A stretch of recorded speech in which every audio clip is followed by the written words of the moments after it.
The snow, which fell over 3 weeks ago, at this point, is mostly gone, at least across Delaware. Now, back in my home of New York, where it actually snowed a little bit, you know, the scene is probably different and is probably even adding to the snow, but not in Delaware, where pretty much everything that came down was rain.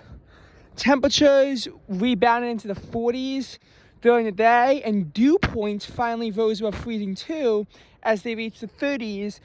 That plus almost half an inch of rain that came down overnight really melted away almost all of the remaining snow.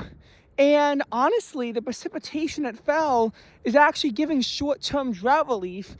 It used to be that the grass was much uglier upon the snow's meltage, but the melting snow plus the rain that fell on top of it is actually sort of slowing down drought impacts. Then again, the drought at University of Delaware is not as bad as in New York, and I mean, it'll be warmer this week both in Delaware and in New York, where the temperatures could potentially reach the 50s, but we'll see what the scene is in New York when I come back over the weekend in my only trip back home before spring break.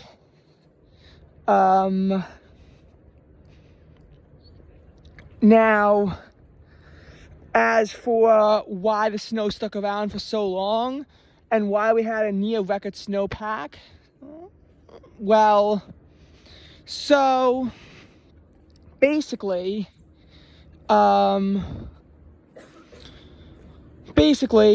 after the storm, it was very cold afterwards. As after the storm, we had a week of additional sub-freezing temperatures. The big thaw wasn't even really a big thaw. It was slightly warmer air that began to push the air temperature up to the mid-30s, but every day was still below average until February 11th. And not to mention, a little bit of additional snowfall came down in early February as record cold conditions reasserted themselves after a brief pause.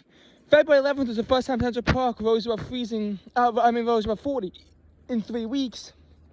So it makes sense why it was so hard for everything to thaw. And dew points were low, so it would sort of melt, but then it would all refreeze back over at night. This rain is what we really needed in order to put a significant dent in our snow, and also it'll help for other reasons, as we had one of our driest first halves of February on record.